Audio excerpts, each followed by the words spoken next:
Welcome to the Wellness Rebel Show, where you reclaim your health and tap into your body's healing power. I'm your host, Fatima, here to empower you with the knowledge and tools to take charge of your well-being. Whether you want to boost energy, improve mindset, or unlock vitality, this is your go-to source for practical advice and inspiration. It's time to step into your power and live a life of health and freedom. Welcome to the revolution. Welcome back to the Wellness Rebel Show. Today I have Jason Earle, founder of Gut Mold, and we're going to talk all things mold today. Absolutely. Hey, Jason. Great to be here. All right. Why don't you start by tell us a little, not a little bit, but a lot of your story, like how you got here. Why did you decide to create Gut Mold and all these things?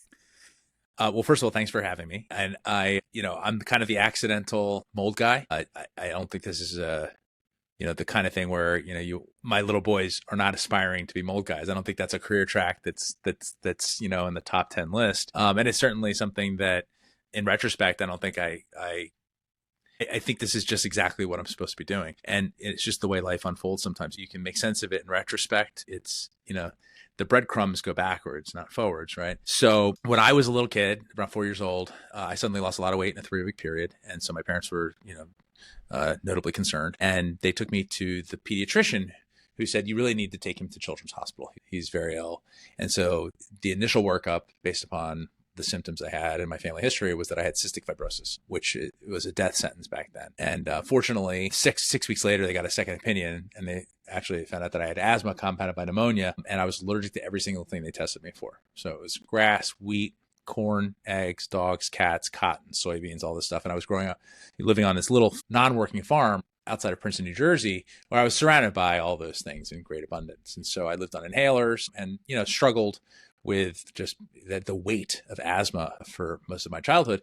But then when my folks split up, which was good for everyone involved, moved out of that moldy farmhouse and all of my symptoms went away. And no one thought about it, including myself, for a number of years. In fact, at the time, it was chalked up to what they call spontaneous adolescent remission, which is, I think, a fancy term for we have no idea what the heck happened there. And my grandfather had grown out of his asthma too. So it was just kind of dismissed as this thing that was just going to happen anyway. So, but about a year later, my mom suddenly died actually by her own hand, which is relevant to the story. She committed suicide in that house. She did not move out. I moved out to live with my father.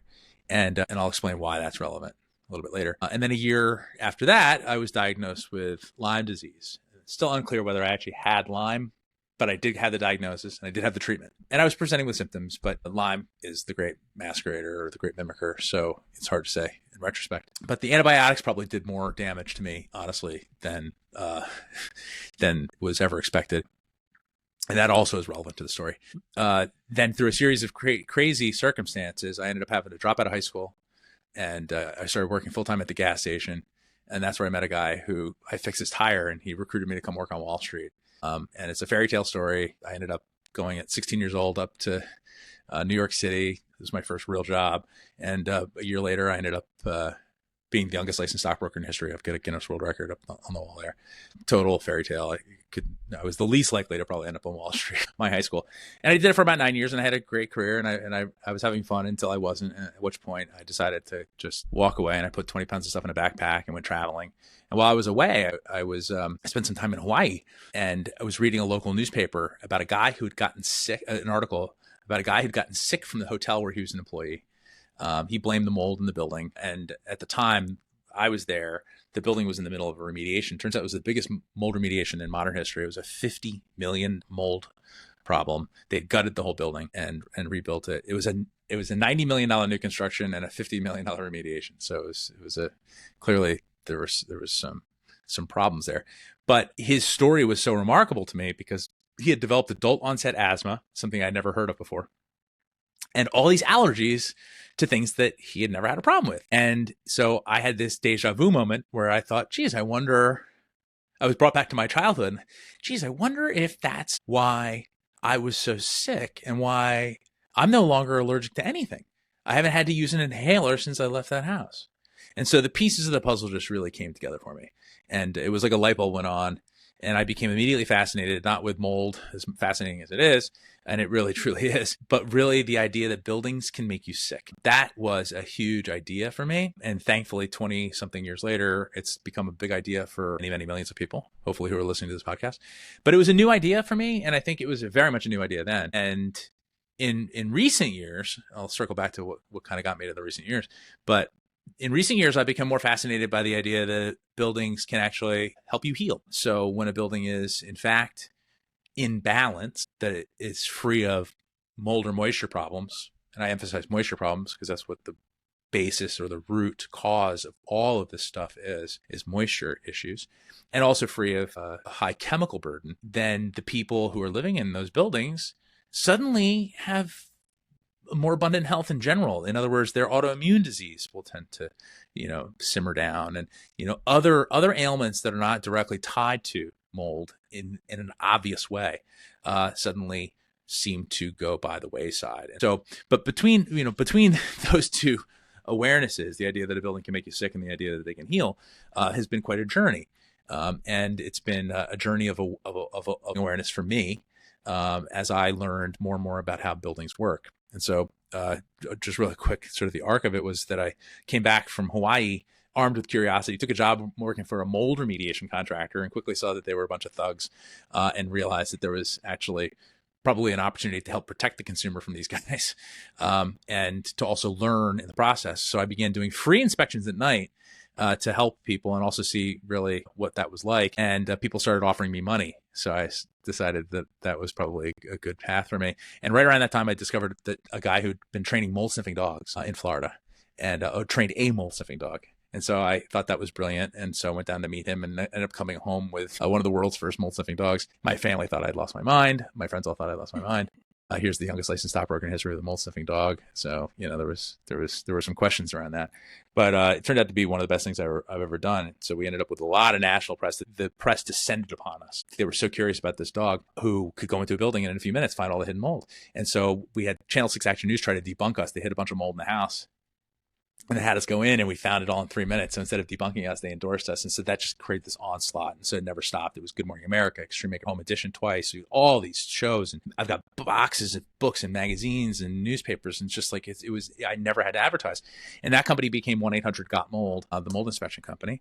And so we helped thousands of families restore their health and peace of mind through this process. But I was largely taught how to do this by my dog. In fact, she kind of developed, she showed me where mold hides, and then I started teaching other people based on what she taught me.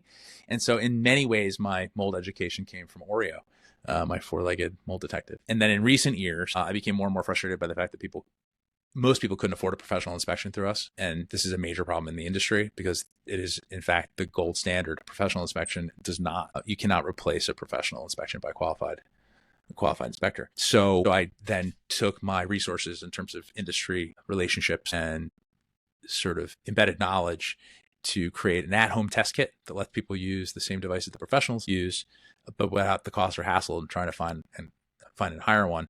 And so that's why we created the Got Mold test kit. And that brings us here to today. Yeah.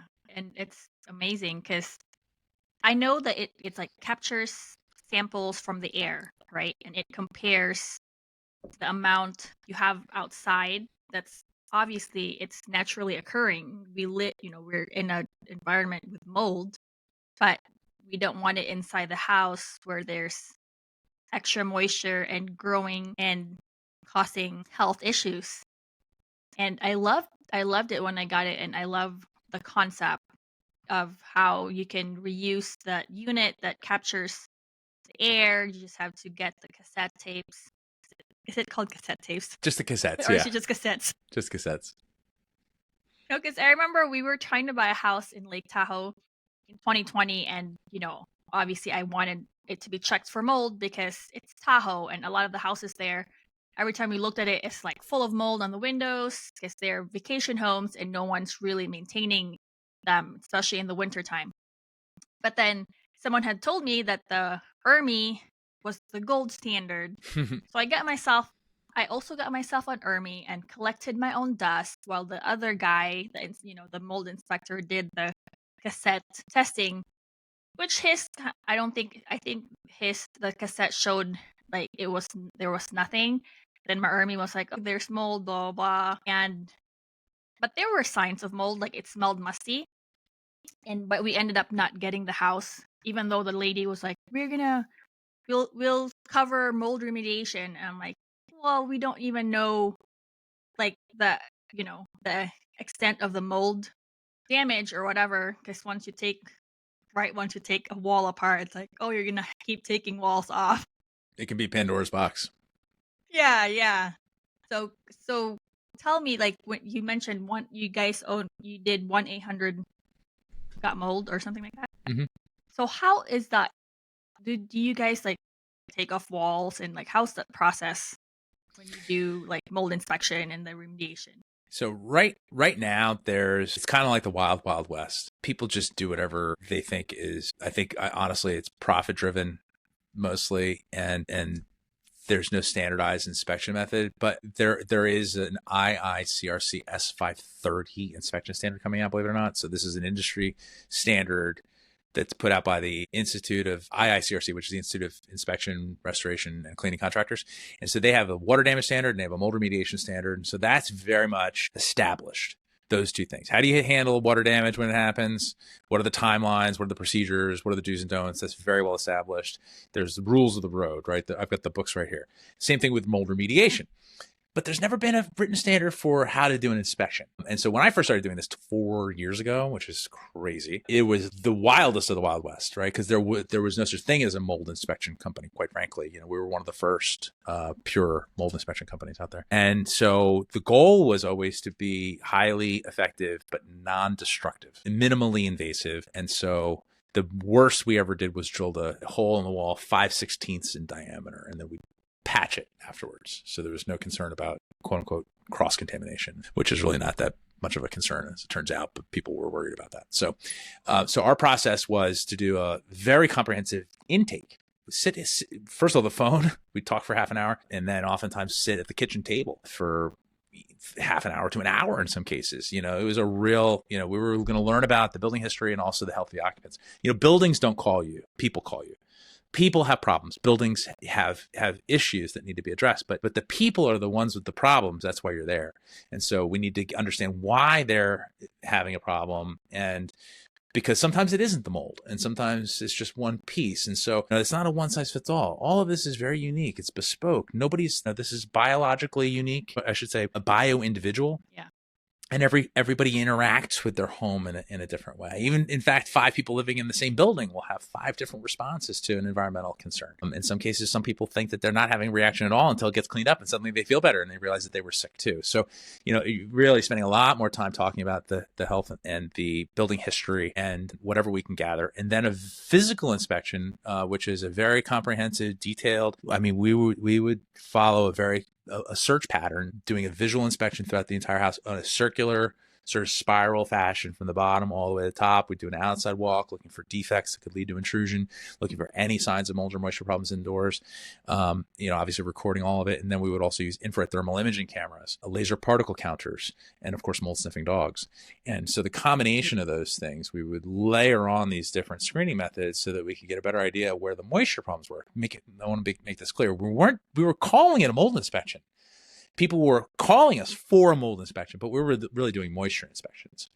And so all of our tools are really geared around, with the exception of the dog, finding moisture meters, infrared thermal imaging, all that stuff.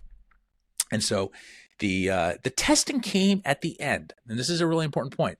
Everybody wants a silver bullet, whether it be for their health or for their building. They want to have one test. They want to have one supplement. They want to have one affirmation. They want to have one magic wand that just solve all their problems. And just, after being on this planet for a few years, I realized that is just not the way things work. These things are cumulative and complementary if all goes well. And so, it's a series of good decisions done on a consistent basis, usually, that gets you to where you need to be. And so when it comes to inspection and testing and all that stuff, a lot of people want to have the cart lead the horse, and they want to do the testing in the absence of, or to the exclusion of, a professional inspection. And that's really where the mistake is. So, and the same thing goes with a professional inspection. As we would go through this process, doing all these screening methods to get to the point where we could actually tell people where we wanted to test. So we'd hone in on areas that had a musty odor, visible signs of moisture issues, symptoms that seem to be more pronounced in those areas, right? So these are the things that we tell people to do as a consumer in your own home. Tune into your senses, think about where there's been leaks, floods, dampness, condensation on windows, water bugs, these kinds of things. Rust might show up in places, right? Pull the corner of the carpet away in a room that has a moisture problem. You'll often find that the tack strips are moldy or rusty, right? So anytime you see moisture that can create rust, it can create mold. And so all you have to have is a little bit of dampness. And so for in terms of fun facts here, or like quick things for people to be aware of, mold grows really quickly. In as little as 48 hours, a moisture problem can turn into a mold problem. And why is that? Well, it's because you have to have the 5 things, really. You have to have spores, of course. You have to have a food source. We build our houses out of mold food. Okay. Mold spores are everywhere, as you mentioned earlier. So we already have mold spores everywhere. In fact, current research has shown that all the sheetrock that's on the market has mold spores embedded in it. It comes pre-inoculated with some of the most virulent spores ever. So you don't even need to have them wafting in from outdoors. They're already there. All you have to do is get your sheetrock wet and stay wet for more than 48 hours. And so you gotta have spores, which are abundant. You gotta have a food source, which is abundant. We're building our houses out of it. You've got to have oxygen, right? Because believe it or not, mold requires oxygen. And you've got to have the right temperature. Molds like different temperatures, just like we do. And you have to have moisture. And so of all those things, they're already here, right? Mold likes the same temperature. The food's everywhere. The oxygen is obviously here. It likes all the same stuff that we do. And it likes moisture, but just a little more than we do. So whenever there's a moisture problem, the stars just go into alignment. It's like a combination lock, right?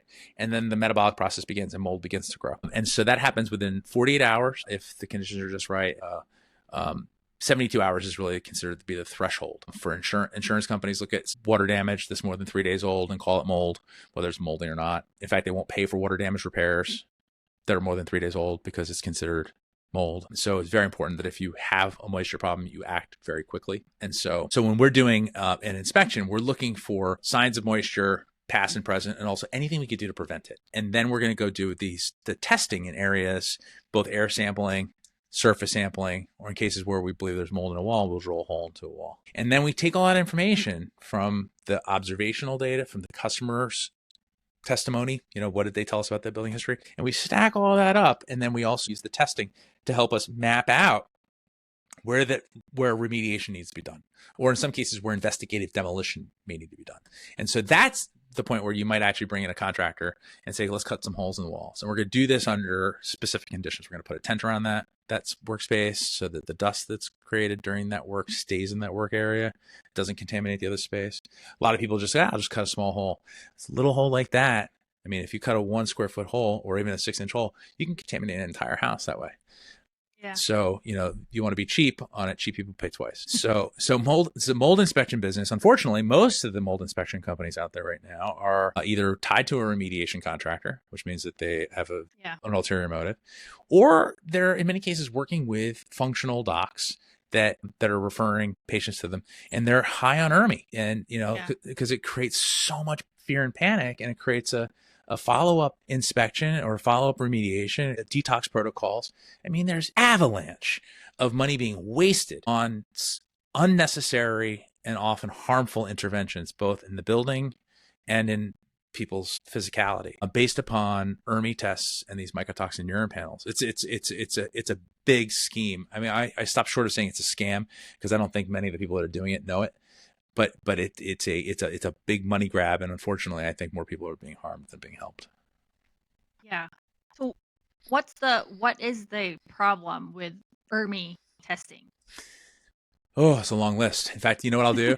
I mean, it really is. It's like every problem you could have with a test. I'm going to drop this into the chat so you can put it in the show notes. I wrote an article about this. All right. Because it is such a massive problem. So ERMI was created 20-something years ago by Steve Vesper at the EPA. He's an EPA staffer, good guy, researcher. The idea was to create a dust test to help evaluate whether homes had whether the moldiness of a home had an impact on asthma. Okay. Okay. So they had the asthma measured, whether they were uncontrolled and to what degree, and there's quality of life assessments and all these things to assess the asthma conditions, healthcare utilization, things like that. And then there's this other piece, which is the dust in the home being the sample or the specimen rather to analyze. And they use a technology called PCR, which we all know of from COVID. And it's a very specific DNA based technology, which allows you to target organisms based upon their DNA. And so at the time, it was a very new thing. So they went, first of all, everyone talks about 1,000 homes being used to create this. It wasn't that way. They sampled 32 homes in Ohio, which is not exactly a geographically diverse data set. And then they found these common molds that they determined to be background. And then they also found molds that tended to be more abundant in homes that had uncontrolled asthma. And so they created what they call a panel of the 36 molds. And they some of them were background. I think 10 are background and 26 are considered indicators.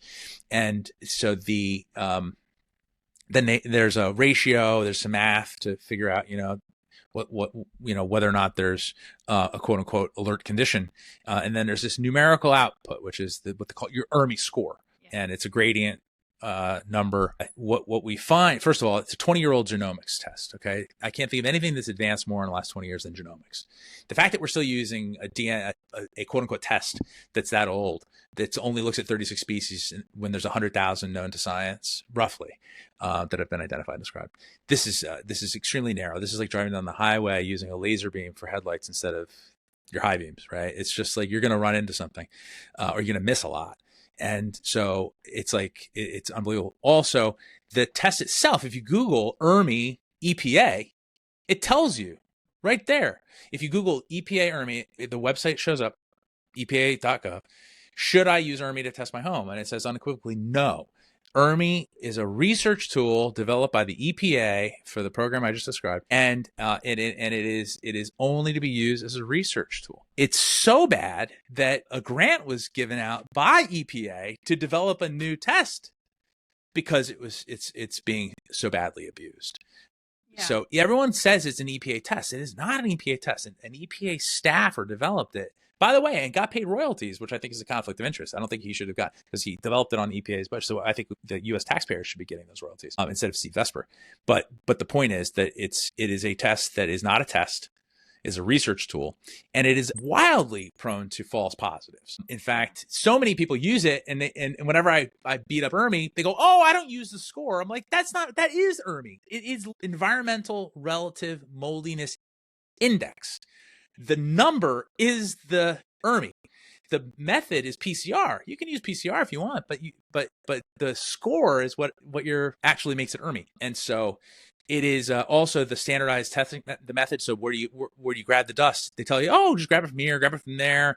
Use a Swiffer if you want. That's not the way it works. If you go to a doctor and get a biopsy, you have a standardized method. They grab one piece and they send that off. One piece. If you took a biopsy from your back of your calf and from your forearm and stuck them in the same sample and sent to the lab, and then it comes back with melanoma, you're going to say,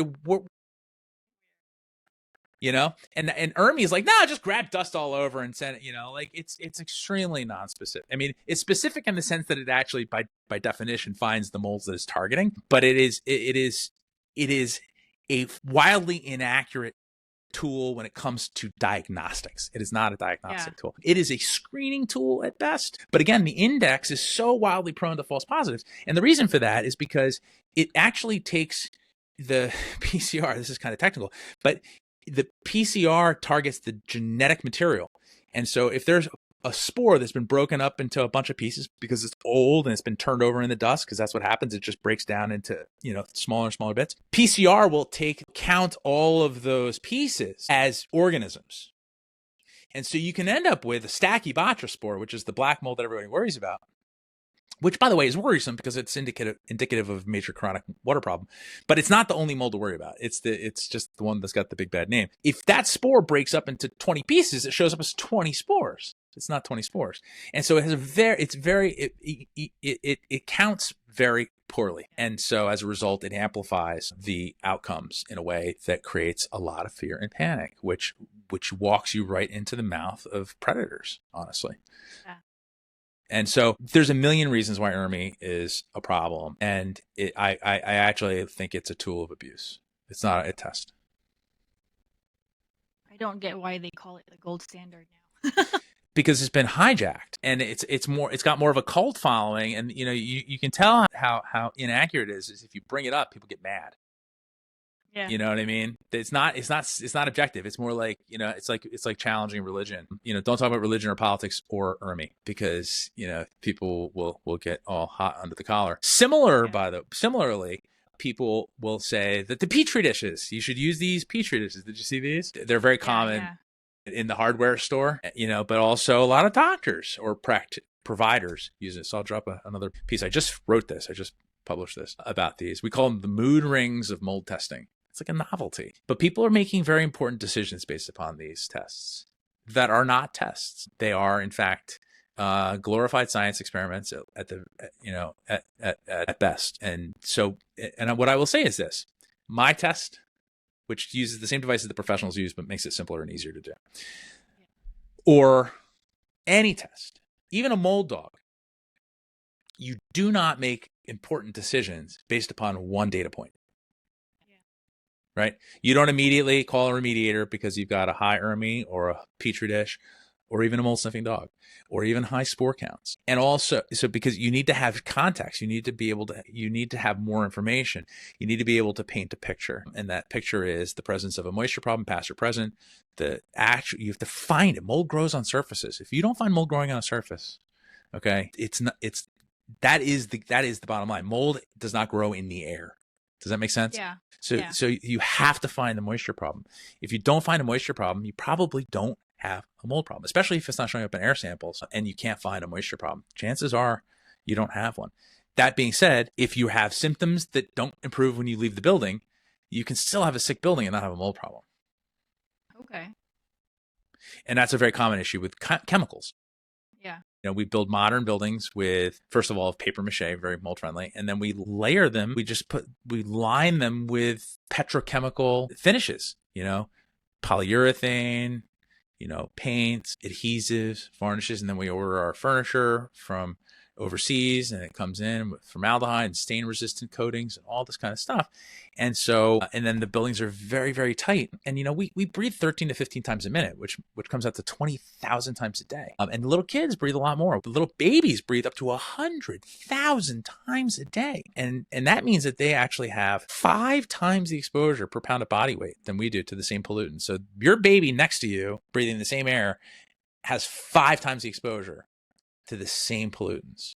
And so, and our pets are also similarly overexposed. And also, by the way, they're also closer to the ground. So all those pollutants will settle and then they're directly exposed. And then there's something called incidental ingestion, by the way, where they eat that stuff accidentally. And some estimates are that that's upwards of 100 milligrams a day, which is like a couple capsules, it's not nothing. So when we're looking at a building, we look at, is there new construction? Have there been recent renovations? Do we have any significant changes? Have you gotten a lot of new furniture, new carpet? What kind of chemicals are you using, if any, for your cleaning? Do you have unventilated kitchen exhaust? These kinds of things. And that's why we spend so much time sitting at the table talking to people about their building history. It's not just about mold. It's about healthy buildings. And eliminating things, because mold is very scary. And it's a four-letter word, right? It's a bad word, but it's also, and it's affecting 47% of homes according to Lawrence Berkeley Labs. However, I think everyone seems to be mold sick these days. Yeah. And I think we need to sort of dial that back down. It went from nobody understanding it when I first started to suddenly everybody has it. I think there's probably somewhere in the middle. But then this also is kind of the gateway drug to indoor air quality, which is really good for me, because I think that once we start having the conversation about mold, we can say, okay, mold makes gases as well. And guess what? We have a lot of man-made ones too. And so if you really want to talk about indoor air quality, you basically have to talk about mold and dampness, and you have to talk about chemicals. And there's an overlap because the chemicals mold produces are very similar to the man-made chemicals. which is why we end up with cross sensitivities. Mold sensitivity becomes a chemical sensitivity. Chemical sensitivities create mold sensitivities. And so we can't really in good conscience have this conversation about mold and health and not talk about VOCs, volatile organic compounds, which are the chemicals we're talking about. Yeah. That's a good point, because I know every time someone, like, all of a sudden you're like, oh, my kid just won't stop coughing. Everyone's like, oh, you might have mold. You have mold. And then they're like, oh, what should I do? What should I test?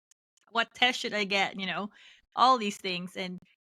But like you said, it's kind of like a good way to kind of give them that awareness about air quality and how it affects their health. And just mold is the gateway.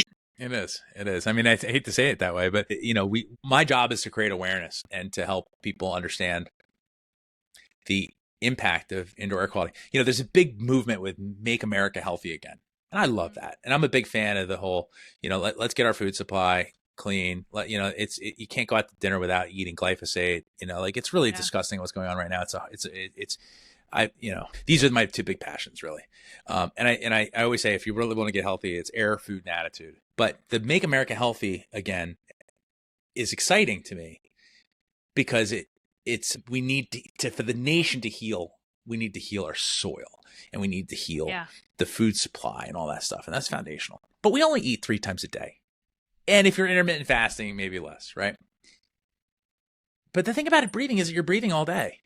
You can control what goes in your mouth, but you really can't control what goes into your lungs unless you're in your own home. And even then, you're not aware of it unless you've done the testing and you built this house from scratch and you spec'd out the materials and all that stuff. And guess what? That's like rounding error, right? So most people are not aware of what they're breathing and they can't control what they're breathing and they have to breathe. So, you can go 3 weeks without shelter. You can go 3 weeks without food, 3 days without water, and 3 minutes without air. And so, you start looking at how disproportionately we focus on food and water and how we ignore air. And this is the thing that I am most passionate about, because you breathe 20,000 times a day, it comes out to 2,000 gallons, which is enough to fill a swimming pool. And by the way, that's also 30 pounds of air. If you can imagine that, 30 pounds of air every day that you breathe, which means that it's your single largest environmental exposure by orders of magnitude. And yet it's an afterthought. And so because we also, by the way, don't even leave our buildings anymore. We used to spend 90% of our time indoors, but we'd commute between buildings. And so we'd kind of go from building to car, capsule to another building. So we're kind of indoors the whole time. Now we're just in the same capsule, breathing the same air. So you could call that a repetitive stress. So if that air is not pristine, you are the filter. Right. And so my father used to say, buy a filter or be a filter. And I like that because it's true. So these things are cumulative and you may not have a lot, but if you do anything 20,000 times, take 20,000 grains of sand and put it on your desk. You'll end up with a nice little pile there. So that's what's happening on a cumulative basis. It's this Sorati's principle, this little bits, they add up. So it's extremely important that you have that foundational baseline so that your home can actually allow you to heal from the other things, the other offenses and insults that the outdoor environment brings us, right? Our indoor environment should be a sanctuary. Yeah. It should be a safe space. So can you share some strategies that we can use inside our homes? Let's say we can't do the test, we can't do a remediation. Are there ways for us to still be able to live in our homes? Because we can't move out, like all these things, right? Are there ways that we can make the building more livable, even though there's some mold in there? Sure. Well, there's a couple things. First of all, the biggest predictor of a mold problem in a building is the way the outside is maintained. Okay. So a lot of it has to do with maintenance. In fact, there's a study that showed with a high degree of predictability that you could assess the essentially the wellness of an asthmatic in a home based upon visual indicators of the exterior of the building. So it really is a very telling thing. So maintain your building. This is the kind of thing where an ounce of prevention is worth a pound of cure. A little bit of caulk at the windows so water doesn't get it. It costs you $10 to buy a tube of caulk. Maybe it's $20 now, who knows, but inflation. But it's things like that. You want to make sure that you're maintaining the building as best you can. And if you're not able to move out, at least take care of your home. Listen, your building is an extension of your immune system. Let me just say it this way, okay? It's an exoskin or an exoskeleton. When a building gets sick, you get sick. When the building heals, you heal. It is a direct symbiotic relationship. You are the immune system of the building. Okay. And if you look at the building like a body, it's got an HVAC system, which is lungs, and you got an electrical system, which is like the nervous system. The plumbing is like the circulatory system. And you are the mitochondria. You are the immune system. And if you fail to do your job, the building will not do well. And if the building doesn't do well, you don't do well. It's a loop. It's a feedback loop. And you take care of that building, it takes care of you. I mean, it seems weird, but it's this inanimate organism that we live within, that we are inhabiting, that doesn't do well if we're gone, right? Uninhabited homes fall apart. And we don't do very well without our building either, without our shell, kind of like hermit crabs in a sense, right? So, we really need these shells. So this is a really important relationship. Probably, I would say, the most important relationship you have in terms of your health and longevity. And yet it's this thing we take for granted, because this is what humans do. We take for granted the things that are closest to us, our relationships, air, buildings. This is what humans do. So I'm asking people to zoom out and zoom back in and refocus on this in a way that actually puts it into perspective, the vast importance. And also the fact that a lot of this has to do with being attentive enough to take care of things when they're cheap or free, instead of waiting. And then, mold is very expensive. And the more you're exposed to it, the sicker you get, the less inclined you're going to be to do those repairs, so get ahead of this stuff, or get to the mold before it gets to you, But so what are the things that people can do? First of all, maintain the building. That's key. If you see something, smell something, or feel something, do something. So that means moisture issues. If you see any signs of dampness, if you see a leak, a flood, you got to clean it up immediately. If you smell a musty smell, that means something's growing. So you need to find the moisture source. It's imperative. If you don't know how to do that, that's why you hire a professional to find the source of the moisture. And if you feel something, then you want to take action immediately too. The things that you can do for an indoor air quality problem are limited to 3 options. You can either fix the source, which can sometimes be cost prohibitive. You can filter the air, get yourself a really good air purifier with a lot of carbon. Austin Air is a great, they're one of our sponsors, and they're one of our sponsors because I love the filter. I don't love the filter because they're one of our sponsors.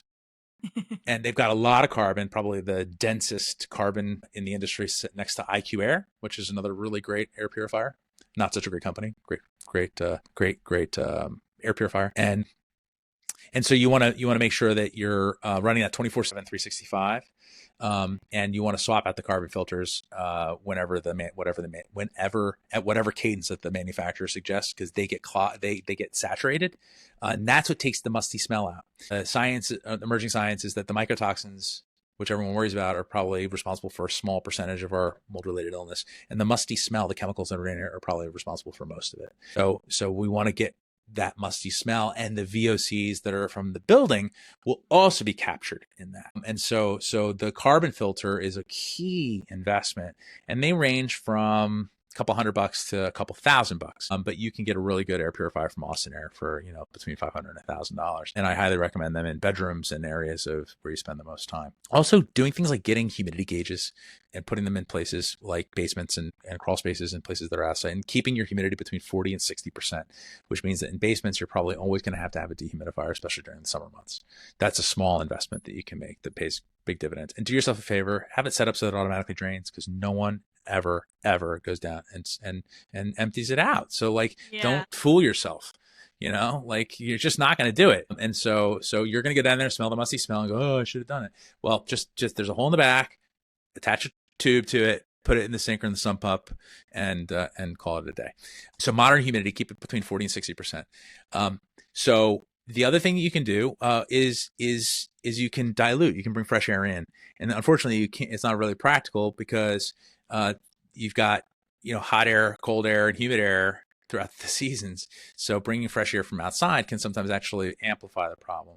And if you live in a place where there's a lot of background pollution, like near a gas station or near an industrial facility or something like that, opening the windows is not a great idea. So in those cases, there are things called energy recovery ventilators and heat recovery ventilators that are less cost prohibitive than a mold remediation project, and they exchange air for you. So they expel the stale air and they bring in fresh air, and then they transfer the energy from the heat and cold so that you don't actually just spew. It's not like having an exhaust vent. You're actually transferring the thermal energy from the inside to the air coming in, so that the air coming in is actually warmed or cooled, depending upon whether you're heating or cooling your house. And those can be extremely effective at dealing with an air quality problem when you don't have the capacity or the finances to do a full remediation. So, but in all cases, if you cannot afford to do remediation, you must find the money to fix the moisture problem. Because it will compound, it will mushroom, no pun intended, and many times does turn into mushrooms. And that means that your building's rotting. Congratulations. So you can go from mold to rot. So if the mold problem mushrooms, literally, your building just went from being inflamed and sick to having cancer. Okay. You know what I mean? And so to use the building as a biology metaphor. And so just to reiterate that, there are 3 things you can do with a mold problem. You can fix the source, which is remediation. Often cost prohibitive, not always possible or practical, especially if you're renting. Number 2, you can filter the air. This is something everybody can do and everybody should do. We live in buildings that are shedding particles, paint and all these things, the little bits from stuffed animals and carpet and all that stuff. It goes, where does it go? It goes into the dust and then it gets retrained and you're breathing all that stuff. So it's not just mold spores. It's parts of the building. It's parts of, all this synthetic stuff that we have in our homes. Air purifiers are a necessary appliance in every home, and get ones that have good carbon filters and then replace them on a regular basis. And then the third thing you can do is dilute the air, which is open the windows whenever possible. And I highly recommend that people do that anyway if the weather allows, because if you clean your house too much, actually, believe it or not, you'll end up impacting your immune system in an adversely negative way. We need the microbiome in our building, and the data on that is very strong, that homes with a highly diverse microbiome have lower cases of asthma, allergies, and autoimmune disease. And the opposite is also true. So homes that have low diversity, where there's a lot of antimicrobials being used, or they over clean with sanitizers, or even just over clean, too much HEPA, too much HEPA vacuuming. Those homes have much higher cases of asthma, allergies, autoimmune disease, and they're even saying autism now. And so I think it's important that we keep things clean and dry, run your air purifiers, and then whenever possible, open your windows. I'm doing good then, because I don't over clean. Well, that's one of the side benefits of having 5 kids or 4 kids. You don't have time. I have to tell my brother that, because I have a brother who's very OCD, and then his kids have asthma, and I'm like, because your microbiome. People tend to forget, like they over clean, they get obsessed with using all the full of chemicals, antimicrobial cleaners, fragrances. Fragrances. Yeah, all that stuff. Yeah. We need to remember that our homes also have a microbiome just like us. That's right. And it needs to be balanced. I think about it like Matryoshka dolls, those Russian stacking dolls? Yeah. It's like the microbiome in us, on us, and around us. And there's a downstream and upstream effect that when you start messing with them. And so it has to be respected. We are microbial. Yep. Our buildings have this, most of the microbes in our building, only about 100 of the known bacteria, 100 of the known bacteria in the world are responsible for major human disease out of the millions of species.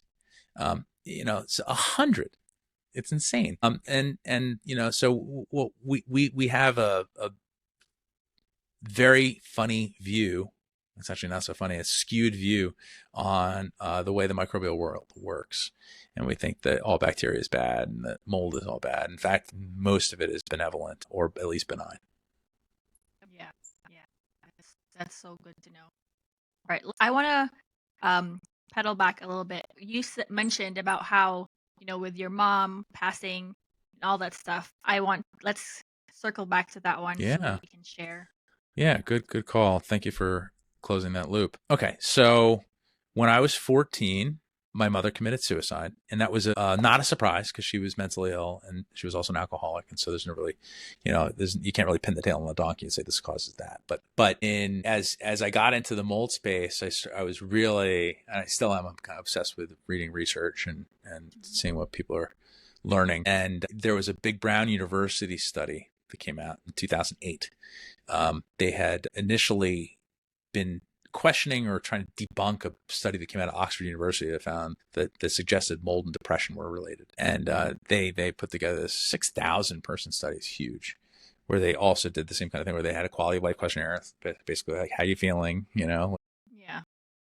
And then they inquired about the conditions in their home, and they found that there was a very high correlation between mold and dampness indoors and depression.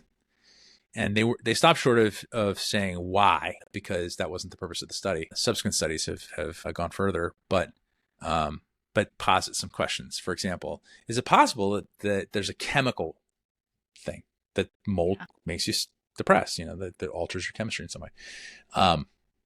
And recent research with animal studies show that, in fact, that there is a relationship there, and I'll talk more about that in a second. The other thing was that maybe it's just that people who are saying, I live in a building with a mold problem that I haven't fixed. That's depressing by itself, right? The disempowerment of having a mold problem that you know of, that you haven't fixed, is probably because you can't fix it. You're either renting or you're, otherwise financially challenged. Maybe you're, the husband or wife or doesn't care. And so there's a million reasons why people can't or won't get that stuff done. But needless to say, a good percentage of those people probably are pretty depressed about it. So that was fascinating to me. And that gave me some insights into my mom's troubles. And so then a few years later, I was introduced, actually, I got a phone call from Dr. Joan Bennett at Rutgers University. She'd seen me and Oreo, my mold dog, on, I forget, maybe New Jersey 12 or something like that. And she said, I've heard about your mold sniffing dog. I'm a mold researcher and I would very much like to meet her. And it's okay if you come too. Drove up from Princeton, New Jersey, where I lived at the time, up just one exit, up to Rutgers, New Brunswick, did a little demonstration for her. And then Joan showed me her lab and showed me the work that she'd been doing. And she had had her own mold experience, which was that she had a house in New Orleans that got flooded during Hurricane Katrina. And so she had evacuated, and then she went back down to see the damage. And she brought a bunch of sampling equipment and went into the house wearing a respirator, thinking she was protecting herself. And the musty smell was very strong coming through the respirator. And so she was, within minutes, she was feeling ill. She left and she went back inside. She felt ill again. The smell was overpowering. And so she kept saying, like, as a mold researcher, I knew I was protecting myself, but something was in that odor. And the science on this is very scant up until that point. So she immediately realized that first of all, she didn't want to go in any further, and she abandoned that, but she realized that she needed to study the musty smell. And so she came back to New Jersey armed with a whole bunch of curiosity, not to mention some mold samples, and began looking into the compounds, the chemicals that are in the musty odor. And she found that one chemical in particular, called the mushroom alcohol, it's 1-octane. It's abundant in a lot of moldy buildings. And it's kind of the distinctive musty note within the musty potpourri of chemicals. And she began testing that one. She's a basic scientist, so she's doing simple experiments to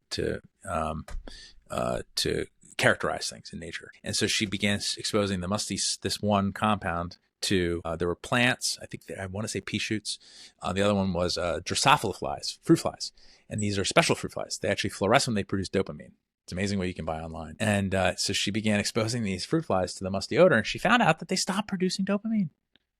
They start flying down instead of the light. They stop reproducing. They develop locomotor disorder, which basically their arms and legs start acting independently. And eventually what she characterized as Parkinsonian symptoms, neurological dysfunction, and premature death. And so subsequent animal studies have gone back and confirmed that and found even more degradation. And they also found out that on a cellular level, that one particular compound is 40 times more toxic than toluene, which is a group 1 carcinogen. And so it's not just that it causes all these neurological issues, it also is patently toxic, highly toxic on a cellular level. And so she decided that these compounds, which we call microbial volatile organic compounds, are masking. The term masks the toxicity. We call mycotoxins, and everyone's scared about that.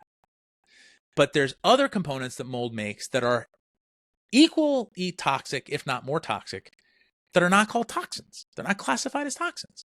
And so she has decided that there should be an examination of the naming convention, essentially, to call these things volatoxins, combining volatile and toxin. And so I'm a big fan. She happens to be on our summit, Got Mold Summit, which I highly encourage anyone, and I would love for you to share this with your group. Go to Yeah, we will. gotmoldsummit.com, and she's one of my favorite interviews.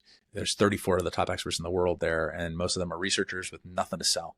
In fact, many of them were very sheepish about even being on it because they'd never been interviewed before.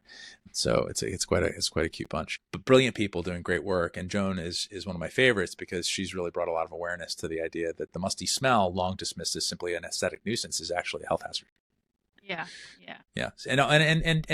And impacts our neurological state, impacts our mental health. And there's also mold rage. There's all sorts of emotional dysregulation that comes from mold exposure and inflammation. Mold is an inflammagen.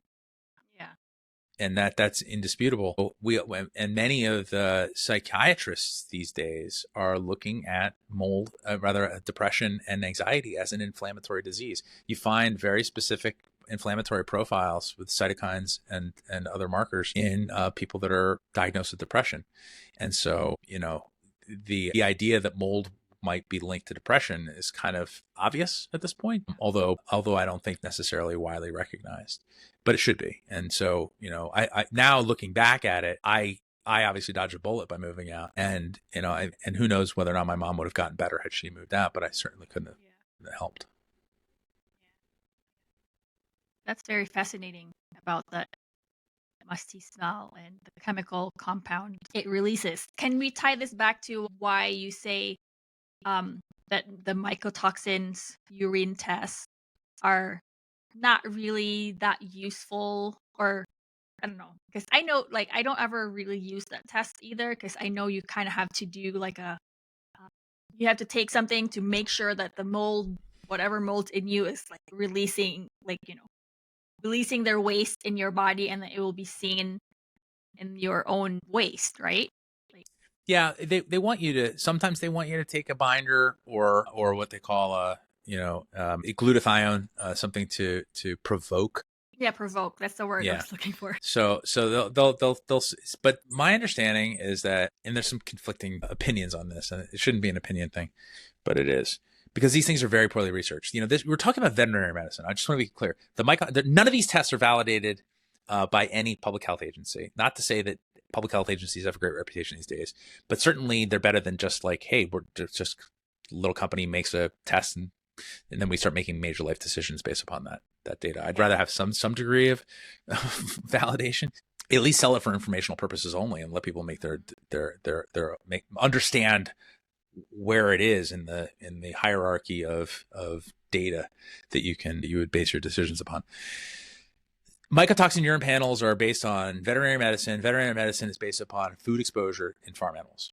Farm animals eat moldy food. They get sick. They don't reproduce. They develop cancer. They have short lifespans. So they're very important for farmers that are interested in their assets to test their animals and to treat them. Binders are developed by vets for the treatment of mycotoxicosis in farm animals. All of that stuff is based on veterinary science. None of it is based on human research. Note that I said that the exposure is food, right? So they're testing animals for this, and they're not saying these animals are living in moldy barns, so we're going to test them. They're eating moldy grains, which, by the way, is why you shouldn't eat conventional meats and dairy anyway, because that's where you're going to get all your mycotoxins. So what happens is we then do cut and paste and go veterinary medicine, mycotoxin, blah, blah, and then we go, okay, we can do that. And so the human tests were created along with the same, as if it's cut and paste. And then they're saying, well, this will tell you if you're breathing it. Well, here's the problem. Mycotoxins do not become airborne easily by themselves. They have to be stirred up, and they have to have a carrier particle. So basically, if you look at the old Petri dish from Alexander Fleming when he discovered penicillin, for those of you who are not watching this, you remember there's a Petri dish, and the Petri dish was covered with streptococcus, the bacteria that causes strep throat. So look, the white patches. And then in the middle of it, there was a little green colony, a fuzzy colony. A spore had landed on his dish. He had left for lunch and forgot to put the lid on it. He was a notoriously sloppy scientist. And so when he came back, the next day he saw this colony that had developed, and there was a little moat around it. And that moat is penicillin, which is a mycotoxin. I might remind people that mycotoxins are a term it's interchangeably used with antibiotics. Antibiotics and mycotoxins are the same when it comes to the fungal species. And so it's just a matter of whether it's killing something you want or something you don't want, which is a classic human thing. Kill something you don't want, that's a good thing. Kill something you do want, that's a good thing, right? Kill something you do want to kill, it's a good thing. Kill something you don't want, it's a bad thing. Same chemical. And it just depends on whether it's your preferences, really. So he called it mold juice, that was the technical term, I think, at the time for what we know now as mycotoxins, or at the time, or it became an antibiotic. But if you look at that dish, you can tell a lot about mycotoxins. So if they just spewed out the way Facebook will tell you, the way, right, the way that these support groups will tell you that the mycotoxins are just spewing out, then that whole dish would be clear. There wouldn't be any of the bacteria on it, right? But it doesn't work that way. It oozes out onto the surface. And because mold is a water-loving organism, it's resistant to washing away. It's kind of sticky. And it's protecting the surface. It's creating a little bit of a moat. It's saying, don't eat my stuff. I'm eating here. Leave me alone. Give me some space. So it's not trying to kill anybody. It's just it's not trying to hurt anybody. It's sending a chemical message out to its cousins saying, I'm eating. Leave me alone. You disturb that stuff, it will, alongside with the particles from the building, sheetrock paper, skin cells, spores, becomes airborne, which is what our test tests for. You can inhale little bits of these mycotoxins, but they're not by themselves airborne. They're not gases. The musty smell is a gas. You are inhaling those. They are toxic. You could call it a mycological toxin, the musty smell. See what I mean? It's not a mycotoxin, but you could call it a mycological toxin because it is, in fact, a toxin coming from a mycological source, mycological meaning mold or fungal. But the mycotoxin urine panels are picking up what we're eating in our modern diet. And the research on this is pretty clear. 60 to 80% of imported grains are contaminated with upwards of 5 mycotoxins per sample, according to a 2018 study that was done by a bunch of food scientists that were trying to debunk a UN figure that was claiming 25% were contaminated. And they came out with 60 to 80%. So they thought the number was low. It turns out to be, they thought the number was high. It came out to be way low. You just there was, in fact, a great study that just came out like literally 2 weeks ago showing that they found mycoestrogens in 80% of women's placentas from this one particular zearalenone, which is a very potent mycotoxin, and one of the chemical analogs that's actually allowed to be put into conventional meat that behaves like it's estrogenic. And so they found this and they found it in 94% of their blood. And so, we're all awash in these things. If you have to cut out to get healthy from this, you have to look at this and think, I'm getting mold exposure in my food. We all are, unless you're growing it yourself in your yard. Okay. If you go out to a restaurant, you're eating, there's some degree, we've globalized this thing. Our food supply needs to get localized, local, seasonal, grass-fed, pastured. We just need to get closer to our food. You have to look at mold exposure as food and air. Yeah. Not one or the other. And they amplify each other. So if you're having, especially if you become sensitized and you're eating this stuff, sugar, grains, conventional meats and dairy, especially nuts, seeds, spices also. So you have to be cautious about anything that's been stored and dried fruits. Minimize those things. You don't have to eliminate them. Just minimize those things. And then the environmental exposures. And so when you get hit with both, because one of them is kind of a default setting, and then you get hit with the airborne exposure, the body can go into high alert. And you end up in cell danger response, where you end up with fatigue and all these other issues, and you break down, and then your nervous system gets tuned up. So that's why I say air, food, and attitude. And attitude is kind of it may sound dismissive, but what I mean by that is nervous system dysregulation. And so many people don't get better, even if they've gotten their air straight, mold and chemicals, they've gotten their diet straight, basically ketogenic, paleo, local, seasonal, no sugar, no grains kind of a diet. And then they're still messed up and they're like, what's going on? And then they have to pursue, in many cases, something like primal trust or DNRS, reorigin, Gupta method. These are the methods that are very successfully used to help people re-regulate their nervous system, find a way to make peace with this thing that we call mold, which is a fact of nature. It's like being scared. It's like being scared of gravity. You're not going to get away from it. So you need to have tools that allow you to, or that show your nervous system that you can be exposed to it and not be harmed. And so those methods, I have a particular affinity for Primal Trust. And again, I'll point people back to the Got Mold Summit because Kathleen King of Primal Trust is one of my favorite interviews there too. She also happens to be a sponsor, but again, she's a sponsor because I love her technology, not I don't love her technology because she's sponsored. The other way around. Yeah. So I highly recommend that. She's a force, and she makes it very affordable, very accessible. And so anyone who's on this journey, I would actually suggest, I always say it last, but I always think, I don't know why people don't do it first.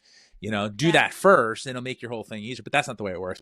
That's not the American way. We react to everything. So we try to do the pills and potions, powders, and then we do the hard work later. Yeah. So it's just the way we are. So the mycotoxin urine panels are unfortunately also tools of abuse. And when they're paired with ERMI, they become extremely destructive because you get the initial test.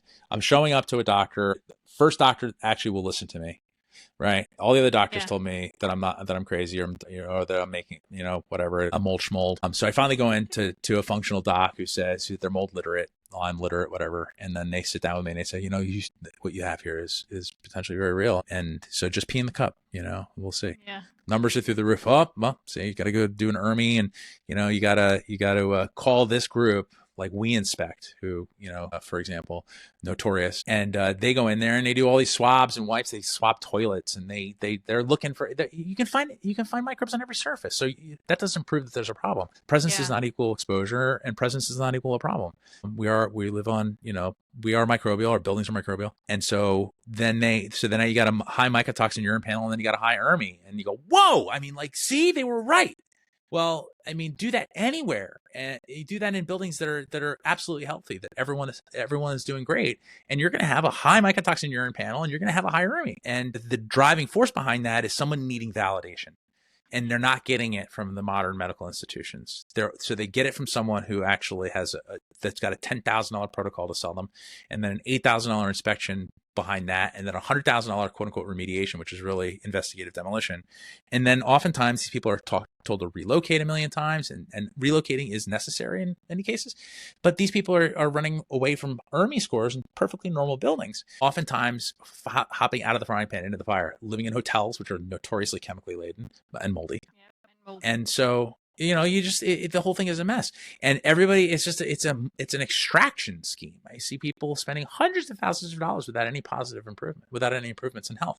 And so I just want to ratchet it back down and get people to actually look at the conditions in the building and get to know the building instead of relying again on this one test and this one thing to the exclusion of other meaningful data, and turning over their entire process without any self-advocacy to a team of people that are all working together to maximize revenue.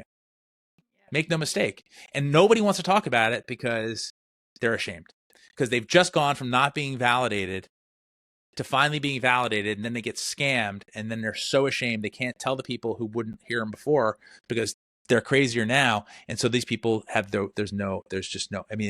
I see people getting more devastated by that than anything else, where they realize later that they probably got scammed, Yeah. So adding insult to injury, literally, So that's one of my missions here, is to raise awareness around that whole thing, and simplify this, because it's not nearly as complicated as people think.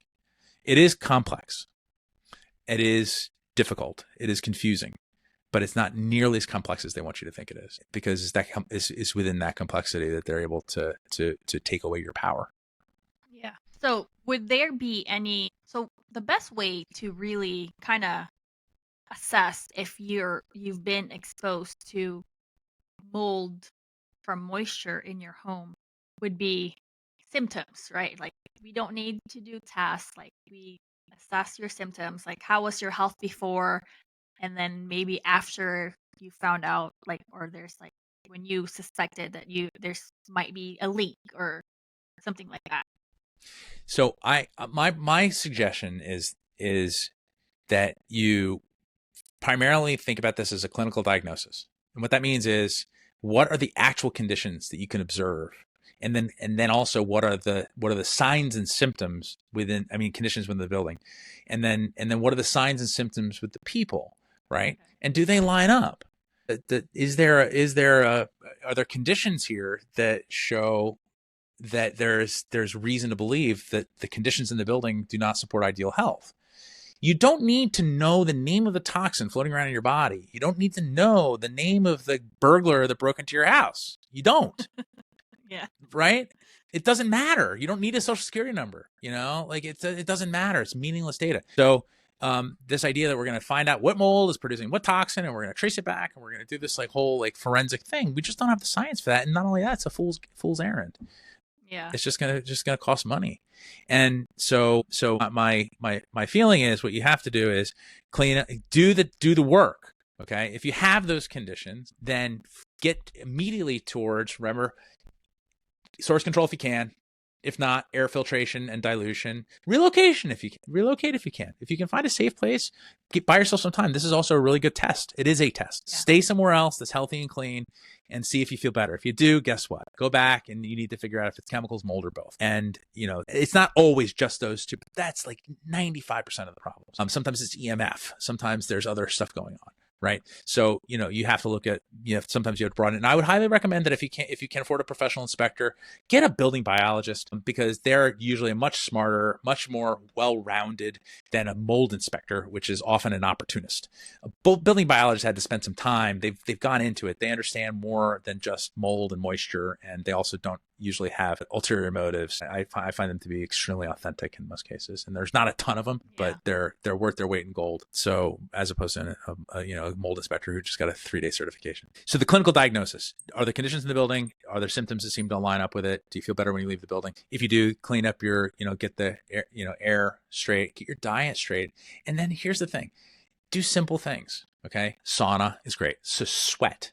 Okay. If you don't have the energy to exercise, you got kids, whatever, sweat. Red light therapy is very powerful for this stuff. By the way, also go watch Robbie Besner on my summit, Therasage, founder Therasage. He's got great red light therapy tools. Good friend, wonderful human being. Also got his daughter healthy from mold and Lyme. And, he's a true warrior in the space. The other thing is get outside. This may sound get outside, take your shoes off. And breathe fresh air. And because you're going to be exposed to the microbiome of nature, which is what we test. Our test kit looks at outdoor air for a reason. We look for outdoor air because that's what you're being exposed to. Those are hormetic stressors. Spores are actually to help you be strong. And so that if you're not exposed to that stuff at all, you live in a bubble, you're exposed to spores, you're going to have a reaction. So go outside and breathe that stuff, especially in the fall and the spring where things are really kind of, cooking. And walk barefoot as much as possible. The data is 22 peer-reviewed studies on grounding that show direct reduction in inflammation, systemic inflammation. It's incredible. And so it's free. So most of the things that I think should be done first. No sugar, no grains, no conventional meats and dairy. So you have to, that gets expensive, unfortunately. But then go outside, get sunlight in the morning before it gets too bright, drink lots of pure water, grounding, all that stuff. And most people will, if given enough time with that regimen, will detox themselves. It's what we do. Our liver is an amazing, genius organ, beyond comprehension. It does a fine job if you support it. But if you still need help, there is a place for, glutathione, NAC. And by the way, you can take that stuff anyway, unless you've got a sulfur sensitivity. And you probably should. I take it on a regular basis anyway, because it doesn't just help with mold. It helps you shuttle all that stuff through. Glutathione is the master antioxidant. And I should mention the precursor to some other good stuff. So the most important thing is getting control of the environment and creating a safe sanctuary. And then doing those free and inexpensive things to reintroduce nature. I'll leave you with this thought when it comes to this. The word human comes from humus, which is soil. Yeah. And we now live in hermetically sealed buildings. Am I being? Is that you? Is that your son? Hi, kid. No, it's okay. It's usually mine. So the word human comes from humus, and which means soil. And we live in hermetically sealed buildings where we're disconnected from nature completely. And we put rubber on the bottom of our shoes, and we wash our vegetables so there's no dirt on them. And we pick up our meat wrapped in plastic, and we've just completely separated from this idea that we are actually part of nature. And my hypothesis or my theory is that this is the basis for the autoimmune disease explosion. The 100 autoimmune diseases we now have on the books, which is insane, and probably a new one's popping up every day. And so, reversing that is a function of reintroducing and embracing nature. And you see this happen consistently. People go out and they start spending more time indoors, and they get sunlight, and they go soak in the ocean and get the minerals back in their body, something that you care deeply about, and reordering their cell membranes, the chemistry and the minerals and the ion channels and all these things that we just, that we do so beautifully when given, the tools that are provided to us in abundance in nature. Yeah. And so we live in buildings and we need them.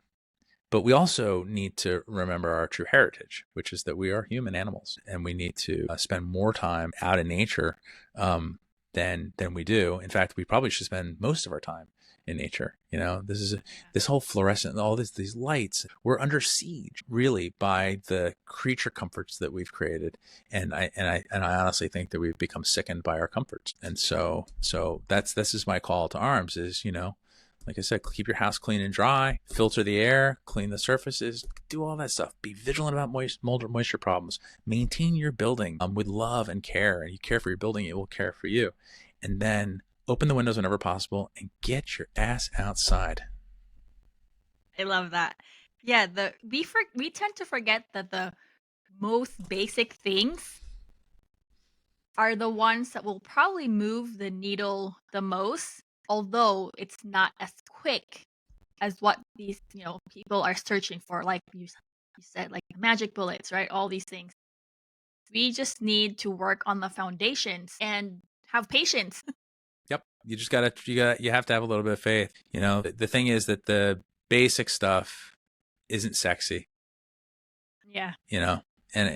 But it works. Wax on, wax off. Right. Just chop wood, carry water. The basic things that we need to do every single day, you just do them, and they are cumulative. The same thing goes for the bad act, the unfortunate actions, the things that we do every day, the bad habits, they're cumulative too. So, the idea is to get better with every passing day and make more good decisions than you make otherwise. But when it comes to mold and moisture problems, I will also suggest that anyone who's concerned about this, we created a page for your listeners, which is at gotmold.com/wellnessrebel. And there's a coupon code there for anybody who's interested in our kits, which is kind10. But gotmold.com/wellnessrebel, which will take you to a welcome page where we have an ebook that we produced that I think is a really good place for anyone who's concerned about this to start. It's 46 pages of inspection checklists and FAQs and all the do's and don'ts when it comes to mold testing, and it's free. And if anybody's interested, there's also a link there for a discount on our test kits as a thank you for being on your show. Thank you so much. Everything will be in the show notes. All the links, I'm gonna get it all from Jason so that we have all the links that he was sharing, like all the studies and stuff. Because those are really good. I'm even interested myself. But absolutely. And a lot of that stuff is there's other stuff in the ebook. And of course, anyone who's really curious, go to gotmold.com and go to our learning center. We've got a ton of stuff there. I mean, it's with research papers and articles that I've written. There's probably 100 articles I wrote. And so that's a real opportunity. But again, I will point everyone back to gotmoldsummit.com, because if you're really interested in this, that's where all the top experts are. There's a lot to digest. They're about an hour each. So just like 40 hours of content, but we're chunking it down into themes. And if you sign up for our newsletter, you'll get those emails. Also, if you sign up for our newsletter, we do offer discounts, but we only do that through the email. So, well, thank you so much, Jason, for joining me today. And we're looking forward to learning more. I'm sure we're going to have part 2 maybe and part 3. It would be my pleasure. It would be my pleasure. All right. Thank you. Thank you. Have a good one. Until next time. Thank you for listening. If you enjoyed this episode and you'd like to help support the podcast, please click the subscribe button, share it with others, post about it in social media, or leave a rating and review. To catch all the latest from me or suggest topics, you can follow me on Instagram at Fatima Pagtakan or at The Wellness Rebel Show. Thanks again, and I'll see you next time.